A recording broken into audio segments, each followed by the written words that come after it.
আসসালামু আলাইকুম ওয়া রাহমাতুল্লাহি ওয়া বারাকাতুহু। বন্ধুরা, আজ শুক্রবার ছুটির দিন, দীর্ঘদিন পর আসলাম। গতকাল রাতে বৃষ্টি হয়েছে, কিছু মাটি প্রস্তুত করতেছি।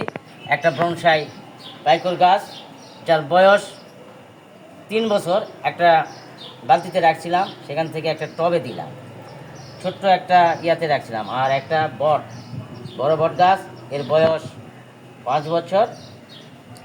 ইনশাল্লাহ এটাকে এখন প্রতিস্থাপন করব। এটা একটা প্লাস্টিকের ব্যাগে ছিল, এই যে বুঝতে পারছেন, তেলের বোতলের দাগ দেখে বুঝতে পারতেছেন, তেলের বোতলে রাখছিলাম অনেক দিন ধরে। ওকে নতুন একটি জায়গায় প্রতিস্থাপন করব ইনশাল্লাহ।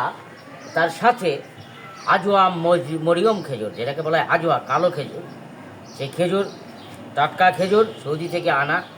খাওয়ার পরে সেই খেজুরের আটিটি আমরা রোপণ করে রেখেছিলাম, সেটা হয়েছে, সেটাকে আমি এই বালতিতে প্রতিস্থাপন করলাম।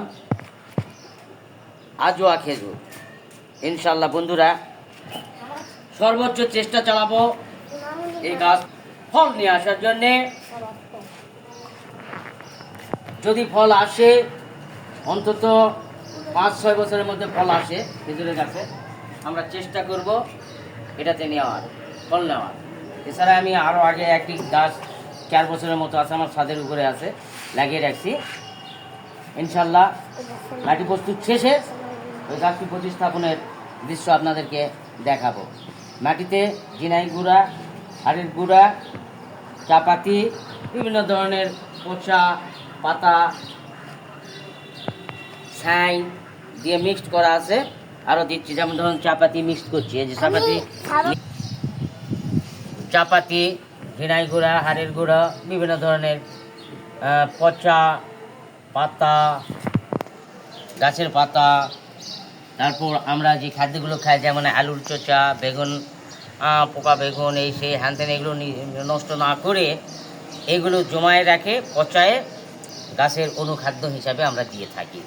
বন্ধুরা, পরামর্শের জন্যে নক করতে পারেন আমাকে, ইনশাল্লাহ সৎ পরামর্শ দিব। মাটি প্রস্তুত শেষে এখন গাছটি প্রতিস্থাপনের কাজ শুরু করব ইনশাল্লাহ, দেখতে থাকো। আমার সাথে শাবাব মুনি আমাকে সহযোগিতা করছে। ও গাছটাকে সোজা করে সুন্দর করে ধরে রেখেছে। হ্যাঁ, গাছটা সোজা করে রাখাও কিন্তু একটা ব্যাপার। বন্ধুরা দেখতে থাকুন। ইনশাল্লাহ মাটি দিয়ে আমি চতুর্দিকে ভর্তি করে দিচ্ছি। এটা একটা অরিজিনাল দেশি বট বৃক্ষ, যে বৃক্ষ সবচাইতে বড় বৃক্ষ, যাকে বলা হয় বটবৃক্ষ, সেই বটবৃক্ষ।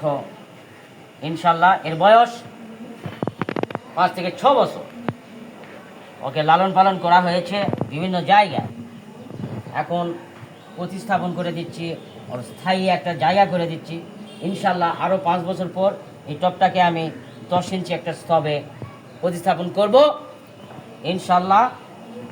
সে পর্যন্ত আপনারা দেখতে থাকুন। শাবাব মুনি আমাকে সহযোগিতা করছে। আপনারা জানেন ও জল দেয়, গাছের পরিচর্যা করতে শিখেছে। গাছ আমাদের কি দেয় বাবা? অক্সিজেন। হ্যাঁ, ও জানতে পেরেছে যে গাছ আমাদেরকে বাঁচিয়ে রাখে, আর এই জন্য আমাদেরকে গাছ লাগাতে হবে, তাই না?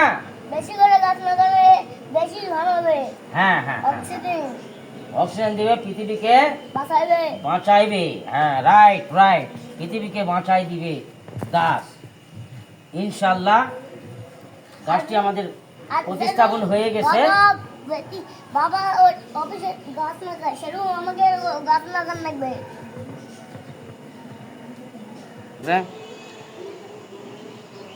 হ্যাঁ, প্রতিস্থাপন করা মোটামুটি শেষের দিকে। আমরা গাছটির উপরে দেখতে পাচ্ছি নতুন একটা শাখা এসেছে, লাল টকটকে সুন্দর দেখতে। ওই শাখাটার থেকে আবার নতুন পাতা বৃন্ত হবে ইনশাল্লাহ। বন্ধুরা, গাছটি দেখতেও সুন্দর হয়েছে। আমরা আশা করছি এটাকে 15 বছর বয়স হবে যখন, তখন বাণিজ্য মেলায় তুলব, গাছের মেলায় তুলব ইনশাল্লাহ, বৃক্ষ মেলায় তুলব। সেই আশায়। আর সাবাবমণি এটার যত্ন, দেখাশোনা, পানি দেওয়া এই সমস্ত কিছু করবে ইনশাল্লাহ। আজ এ পর্যন্তই শেষ করলাম। আল্লাহ হাফেজ।